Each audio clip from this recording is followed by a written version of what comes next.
짧게 캐나다 이제 이민에 대해서 궁금했던 정보를 공유하고자 제 아는 친한 지인분을 모셨습니다. 간단한 소개 좀 부탁드릴게요. 안녕하세요. 저는 캐나다에서 지금 3년차 기러기의 맘으로 두 아들을 키우고 있는 정지윤이고요. 한국에서는 간호사로 한 8년 정도 근무를 했고 캐나다에 와서 이제 간호사 면허증 받고 간호사로 나중에 일하고 싶어서 준비하고 있는 엄마입니다. 네, 반갑습니다. 네, 많은 분들이 그 캐나다 자녀 무상 교육에 대해서 궁금해 하시더라고요. 그리고 이제 기러기, 왜냐면 이제 아버님들이 일을 포기하고 올 수가 없으니까 아버님들은 한국에서 이제 생활비를 보내주시고 일을 하시면서 엄마가 보통은 자녀 무상으로 해서 아이들 데리고 기러기로 많이 오시는데 왜 캐나다에 오기를 결정했고 자녀 무상 오기를 결정했고 어떤 준비로 오셨는지 한번 간단하게 설명해 주실게요. 네. 저는 한국에서 그 첫째 아이가 초등학교 4학년, 둘째 아이가 초등학교 2학년 때 코로나 직후에 넘어오게 됐어요. 그래서 저희 아이들이 4학년, 2학년이 되니까 걱정이 많이 되더라고요. 저희 아이들이 뭐 도시에서 살지 못하고 아빠의 직업상 되게 시골에서 많이 살다 보니까 뭐 영유를 나온 것도 아니고 영어 학원을 갔던 것도 아니고 그냥 집에서 화상영어 했던 게 전부였고 그러니까 점점 이제 아이들이 커갈수록 아 정말 저는 이제 사회생활을 하니까 영어의 절실함을 많이 느끼고 그때 많이 영어를 더 많이 배우지 못한 거에 대한 후회를 남아서 아이들한테만큼은 영어에 대해서 정말 되게 두려움 없이 영어가 되게 편안해졌으면 좋겠다 이렇게 생각을 했었는데 어쨌든 여건상 그렇게 해줄 수 없는 부분이었고 우연히 이제 캐나다 자녀무상 그걸 알게 됐어요. 그래서 이제 갑작스럽게 한 달 사이에 유학원이랑 상담받고 이제 알아보게 됐는데 아무리 계산을 해봐도 자녀무상으로 이제 공부를 하면 일단은 저 학비만 내면은 아이들이 2명이 이제 무상으로 학교를 다닐 수 있고 그리고 저도 어쨌든 공부를 할 수 있고 그래서 어떻게 보면 한 명의 학비로 3명이 공부할 수 있는 거잖아요. 그래서 이거는 정말 너무 좋은 기회다. 애들만 공부하는 것보다 나도 같이 영어 공부를 같이 하자 이렇게 해서 어쨌든 그렇게 해서 결정하게 됐습니다. 네.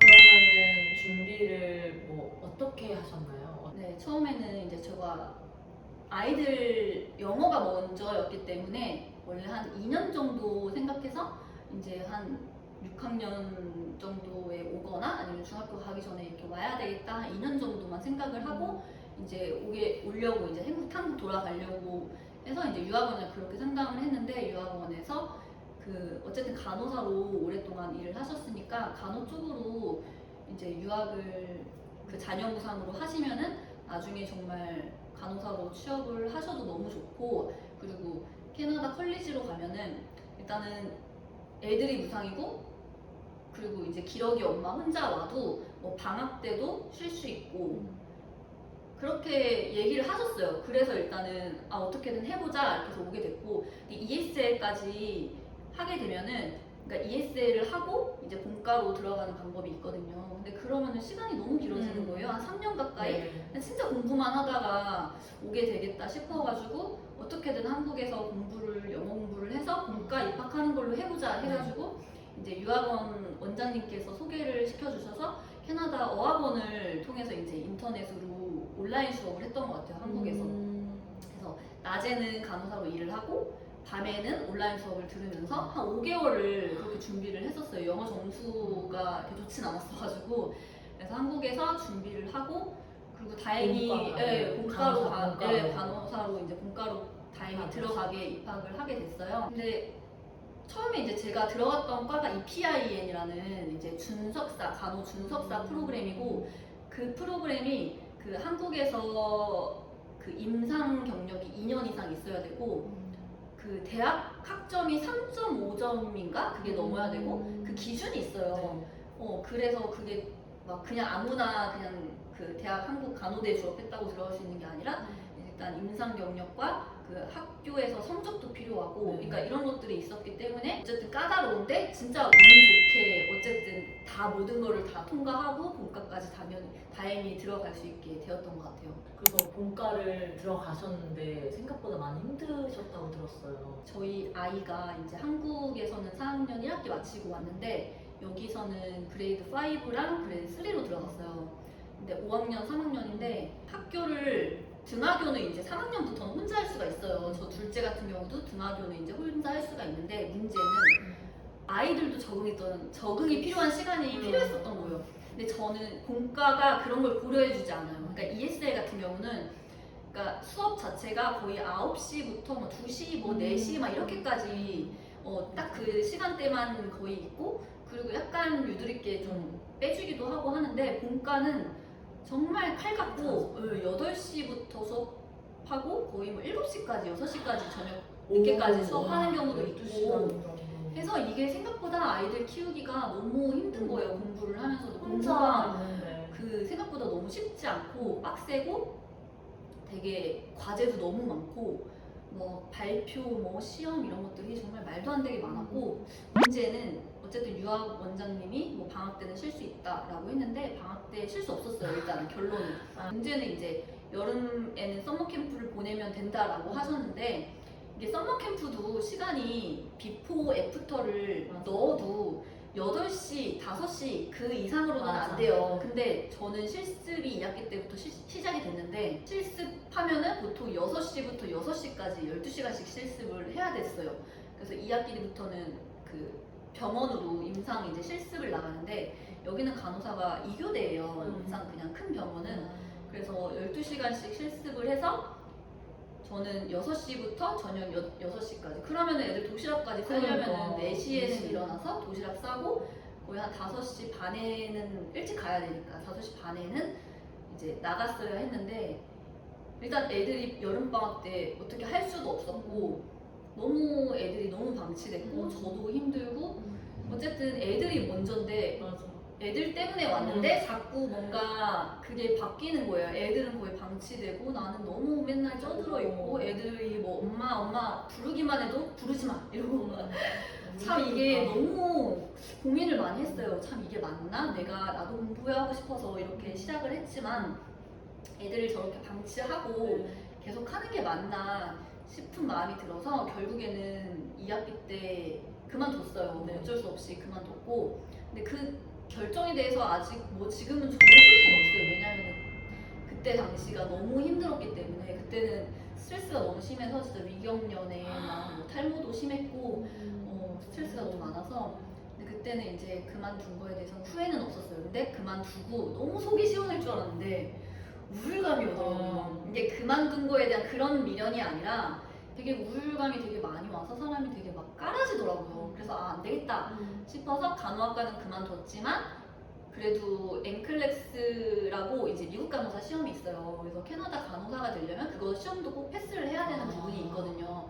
그래서 그 공부는 하자 해가지고 그 기간에 이제 NCLEX 공부를 했었어요. 한 3개월 정도 준비해서 결국에는 그 면허증을 땄어요. 땄게 됐고 제가 아이들 데리고 원래 그냥 한국을 돌아가려고 했었어요. 1년 만에. 근데 저희 아이가 엄마 어쨌든 여기 2년 살러 왔는데 그래도 자기는 1년만 더 살고 영어 조금 더 배우고 싶다 이렇게 얘기를 하는 거예요.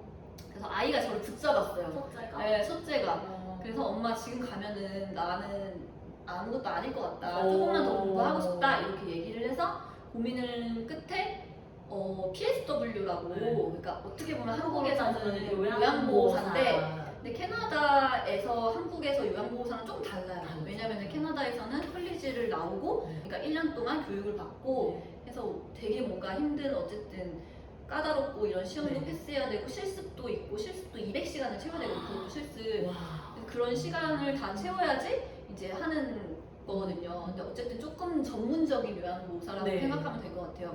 입학을 걸어놨어요. 왜냐면 아이들이 학교를 계속 무상으로 다니려면 제가 공부를 계속 유지를 했어야 됐어요. 그래서 KSW로 일단은 9월에 입학을 이제 걸어놓고 8월에 제가 NCLEX를 땄던 것 같아요. 8월에 이제 NCLEX를 땄고 9월에 이제 PSW로 공부를 했는데 솔직히 너무 쉬운 거예요. 간호학과 공부를 했고 그리고 이제 간호사로 오랫동안 임상을 했으니까 저에게 이제 PSW 공부는 정말 쉬웠어요. 그 영어가 어렵지 다른 공부는 다 쉬웠고 이제 PSW로 공부를 하면서도 실습이 200시간이 있어서 이제 그 리타이어먼트 홈이라고 여기 은퇴하신 분들이 가신 그런 곳이 있어요. 근데 그런 곳이나 이제 커뮤니티 약간 널싱 같이 한국으로 치면 요양원 같은 네. 그런 쪽에서 이제 실습을 했어야 됐거든요. 네. 근데 그 200시간을 채웠어야 했는데 그때는 이미 저희 아이들이 온 지 1년이 넘어서 영어도 잘하고 너무 이제 학교에 익숙해져가지고 학교를 잘 가고 해서 아이들이 너무 적응을 잘해줬어요. 그러니까 간호학과 입학했을 때는 아이들이 학교에서 맨날 전화 오고 아프다고 한다 데려가라 막 이러고 막 이랬는데 지금 이제 PSW 했을 때는 아이들이 너무 적응을 잘해줬기 때문에 공부를 되게 잘했던 것 같아요. 수월하게 그냥 어렵지 않게. 네, 그래서 졸업을 무사히 했어요. 4월에. 네. 그럼 1년을 학교를 다니고 지금 그 다음에 워킹 비자를 받는다고 하는데 원래는 그 컬리지 2년짜리를 졸업을 하면 3년짜리 PGWP라고 일할 수 있는 그 워킹 퍼밋이 나와요.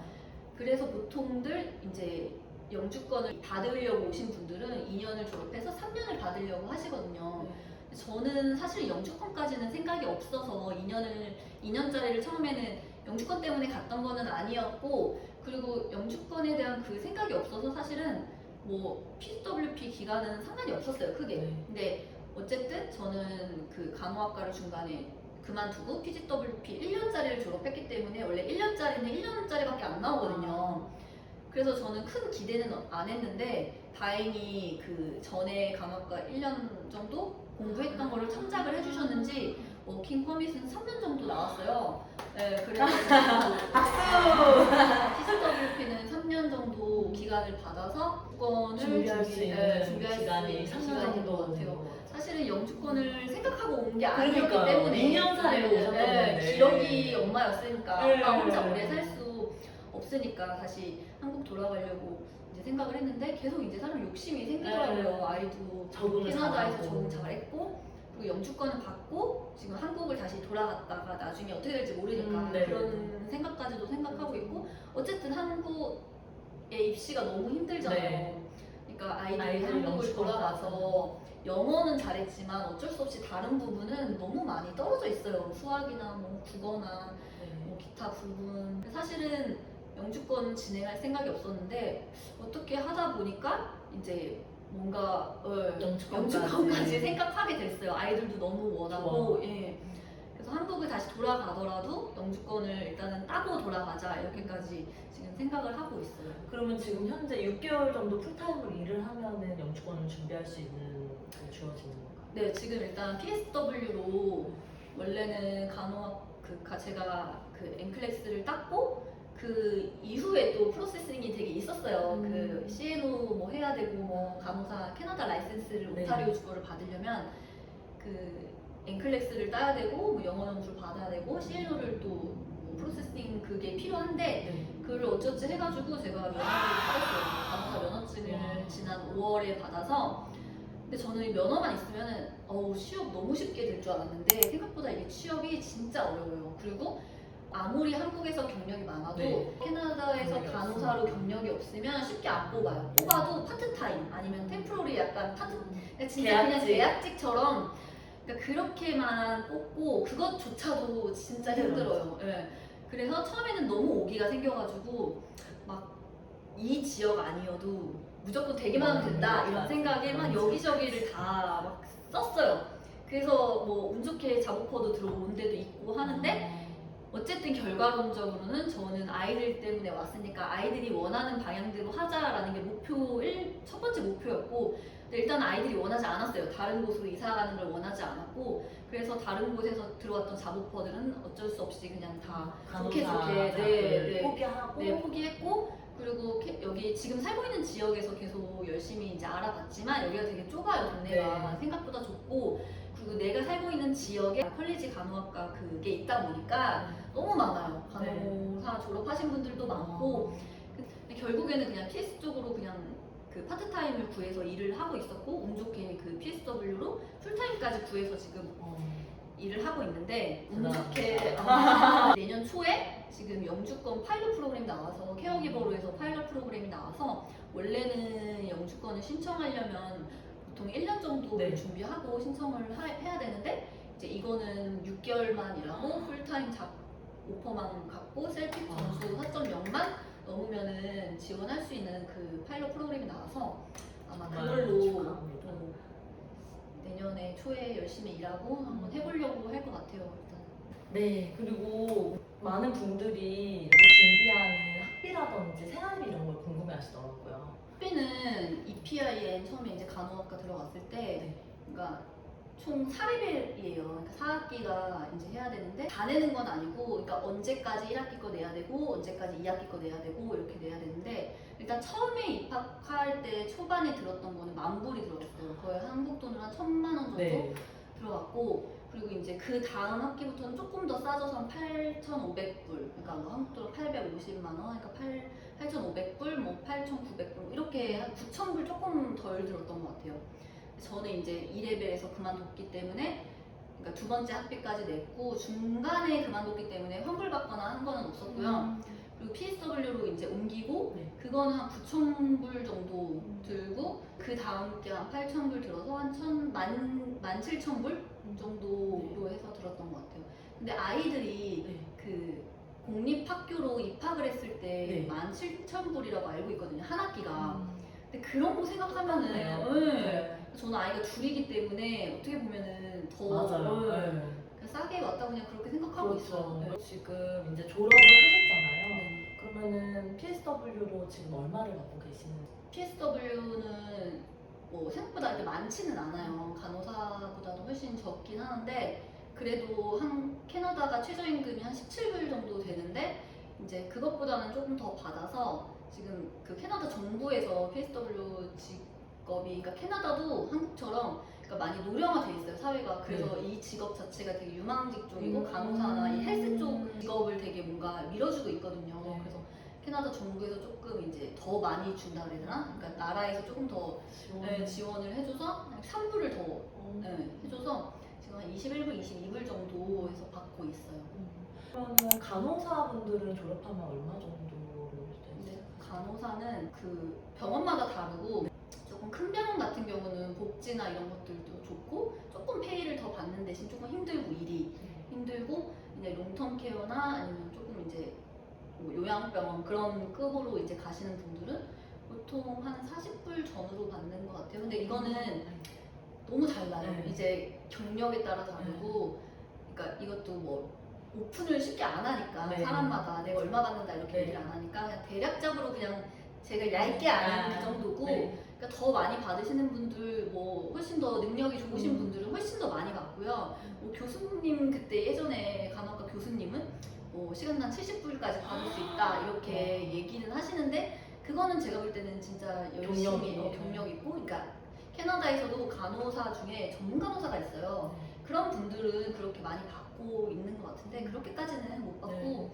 근데 제가 예전에 자부퍼 RN으로 받았을 거기는 37불을 불렀었거든요. 보통 그 정도 되는 것 같아요. 한 40불 전후로. 네.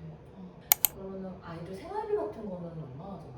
일단 월세가 저는 콘도에서 살고 있고 투룸 콘도에서 살기 때문에 많이는 안 나가요. 투나 뭐 타운하우스 같은 경우는 뭐 기본 뭐 2,800불, 뭐 2,900불부터 시작하는데 저는 그래도 콘도 되게 운 좋게 싸게 좀 네. 좋은 데로 들어간 케이스여가지고 2,000불로 시작해서 지금 올라서 2,200불이 조금 안 되거든요.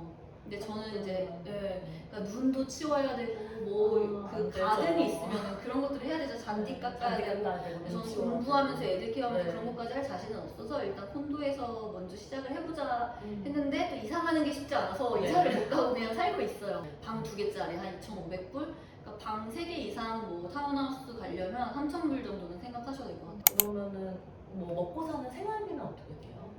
그러니까 생활비는 뭐 쓰기 나름인데 여행을 가거나 했으면 좀 더 많이 드는 거고 보통 그냥 평균적으로는 식비 이런 거 생활비 딱 그 먹는 걸로만 했을 때는 한 1,000불 정도? 같은 거를 생각보다 할 시간도 없고 너무 비싸고 팁 같은 거 이런 거 너무 비싸고 그리고 고기나 이런 게 생각보다 싸요. 한국보다 장 같은 걸 보면은 그러니까 식료품비는 되게 한국보다 훨씬 싸잖아요. 그래서 그냥 집에서 해먹는 게 훨씬 싸니까 계속 해먹다 못하니까 그냥 집에서 애들도 캐나다 식당을 가도 이렇게 만족스러워하지 못하고 맞아요. 짜고 네. 막 자극적이잖아요. 네. 그래서 그냥 맞아. 엄마가 해준 게 최고다 이러면서 어.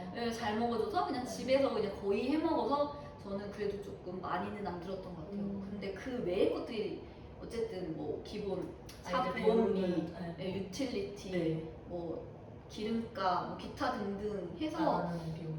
보통 거의 한 5,000불? 5,000불 네, 다 해서 그 아이는 지금 여기 왔을 때부터 지금까지 영어는 튜터를 계속 쓰고 있거든요. 라이팅만 하고 있어서 그 튜터 비용만 지금 한 한 달에 한 달에 한 2명이니까 애가 2명이니까 한 400불 정도 들고 있어요. 운동 같은 거 많이 시킨다고 하셨는데 그런 거는 비용이. 근데 캐나다는 정말 스포츠 쪽으로는 지원을 진짜 많이 해줘요. 어. 그러니까 여기서 저소득층 가정을 위한 그러니까 무료로 할 수 있는 스포츠 등록할 수 있는 그것도 많고 지원도 많이 해주고 그리고 일단은 너무 자유롭게 막 스포츠를 할 수 있는 그런 시설도 되게 많아요. 생각보다 스포츠 쪽으로는 정말 공부 쪽으로는 없는데 그냥 운동 쪽으로는 마음만 먹으면 얼마든지 뭐 다양하게 시킬 수 있어서 뭐 여기서 뭐 하키, 뭐 스케이트, 뭐 테니스 이런 건 진짜 종류별로 많은데 다 픽업을 해야 되니까 네. 기러기 엄마로서 참 없으니까. 저는 어쨌든 부담이죠. 애들이 원하는 걸 다 시켜줄 수는 없고 그냥 축구랑 농구만 시켰었어요. 겨울에는 스키. 커뮤니티에서 배우는 거 하고 있는데 거의 무료예요. 지원금도 이제 그 키치너 시에서 이제 소득이 없으니까 이제 한 1년에 400불 정도 쓸 수 있는 그 돈이 나오거든요. 그래서 그걸로 해서 애들 등록해주거나 아니면 무료도 되게 많아요. 프로그램들 무료로 해주는 게 되게 많아서 그런 거 해서 여기는 배우려고 하는 것보다는 그냥 자기들끼리 약간 즐기는 목적이잖아요. 맞아요. 운동도. 네, 맞아요. 예, 그래서 이것저것 시키기는 했어요. 수영도 하고, 또 테니스도 했고. 교육비는 뭐 한국에 한국에 비하면 비하면 정말 네. 뭐 아무것도 아니고, 솔직히 뭐 생활비도 한국에서가 외식을 많이 하잖아요. 아무래도 배달을 많이 시키고 외식 맛있는 게 너무 많으니까 외식도 많이 했고, 그리고 여행도 많이 갔고 이제 근데 그러면서 쓰는 돈들이 있으니까. 솔직히 그냥 그렇게 쓰는 것만 봤을 때 렌트비 빼고 근데 훨씬 많이 한국에서 썼던 것 같아요. 네. 여기 와서는 아무래도 다 내가 해먹고 김치까지 내가 여기서 다 먹고 있으니까. 네. 그러면 생각했을 때 한국하고 장단점이 어떤 게 있을까요? 네, 일단 가장 큰 장점은 아이들이 그러니까 공부나 이런 학업적인 스트레스보다는 그러니까 너무 자연에서 행복하게 친구들과 뛰어놀고 있는 게 가장 큰 장점인 것 같아요. 맞아요. 너무 공기 좋고 네. 그러니까 뭐 겨울에는 겨울 나름대로 여름에는 여름 나름대로 사계절이 너무 이쁘잖아요. 네. 여기는 네, 그리고 아이들이 되게 순수해요. 정말 순수하고 여기는 핸드폰이 거의 없어요. 저희 아이가 7학년인데도 아직도 뭐 한 반은 있을까 말까 할 정도로 반이 있어도 학교에 어차피 핸드폰 못 갖고 가기 때문에 핸드폰이 있는 애들이 없어요. 그러니까 집에서 이것만 하진 않아요. 핸드폰이 어차피 없으니까 아예 핸드폰을 하지 않고 게임은 한국처럼 막 이것저것을 할 수 있는 수준이 아니라 그냥 기껏 해봤자 뭐 마인크래프트 약간 그 정도 수준으로 하는데 그것도 애들이 생각보다는 많이 안 하는 것 같아요. 오히려 한국에서보다 디지털 사용량은 훨씬 줄어들었던 것 같아요. 여기서. 네, 근데 이제 가장 큰 단점은 아무래도 이제 기러기 맘으로 혼자 생활하는 게 너무 힘들고 그리고 아빠랑 떨어져 있는 시간이 길면서 아이들이 좀 많이 아빠를 보고 싶어하는 그런 것들이 가장 힘든 것 같아요. 근데 여기 캐나다 와서도 아빠랑 계속 영상통화하고 전화 자주 하고 하면서 되게 잘 지내고 있어요. 뭐 여러 주변 분들이 가족들은 같이 살아야 된다. 근데 그거는 맞아요. 저도 그렇게 생각하고 뭐 지금 뭐 하고 있나 싶기도 한데 네, 어쨌든 아이들 위해서 여기서 하는 데까지는 해보자 이렇게 남편도 저도 그렇게 하고 있어요. 그래서 어쨌든 너무 잘 지내고 있어요. 네. 그러면 이제 캐나다 이민을 준비하시는 분들이 많이 이 영상을 시청하실 것 같은데 그분들에게 한마디 하시죠. 이민 자체가 정말 쉽지 않거든요. 그리고 한국에서 해왔던 것들이 있기 때문에 그런 거를 다 내려놓고 이제 오로지 그냥 아이들만 생각하고 이렇게 넘어와서 시작한다는 게 쉽지가 않아요. 이민을 가겠다고 결정하신 만큼 영어 하나만큼은 진짜 열심히 준비를 해서 그리고 어쨌든 한국에서 이제 어떠한 일을 하셨든 여기 오면 진짜 바닥이거든요. 처음부터 다시 시작해야 되고 인종차별을 하거나 이러지는 않은데 네. 어쨌든 한국 사람 되게 열심히 하고 성실하다고 많이 이렇게 인정을. 좋은 평가는 되게 해주시곤 하는데 한국에는 진짜 기승전 영어인데 영어를 잘해도 취업이 안 된다는 거 어느 정도 감안은 하고 오셔야 돼서 조금 이제 초반에 비용은 그러니까 그런 거 감안하시고 오셔야 될 것 같아요. 준비를 좀 하고 하고. 네, 취업이 조금 이제 바로 안 됐을 때 어떻게 해야 될지. 근데 컬리지 가서 열심히 하면은 교수님들이 좀 좋게 봐주셔서 레퍼런스도 잘 써주시고 네. 좀 이렇게 코업 같은 거 자리도 주시고 이렇게 좋게 이게 열리기는 하더라고요. 그러니까 내가 어디서든 진짜 열심히 하고 진짜 좋게 살기로 한다면 못할 건 없는 것 같아요. 한국 사람들은 정말 못할 수 없고 정말 다 할 수 있어요. 한국 엄마들, 한국 아빠들은 다 할 수 있어요. 하시는 분들 많죠. 네, 이렇게 해서 오늘 영상을 마무리하도록 하겠습니다. 시청해주셔서 감사합니다. 빠이!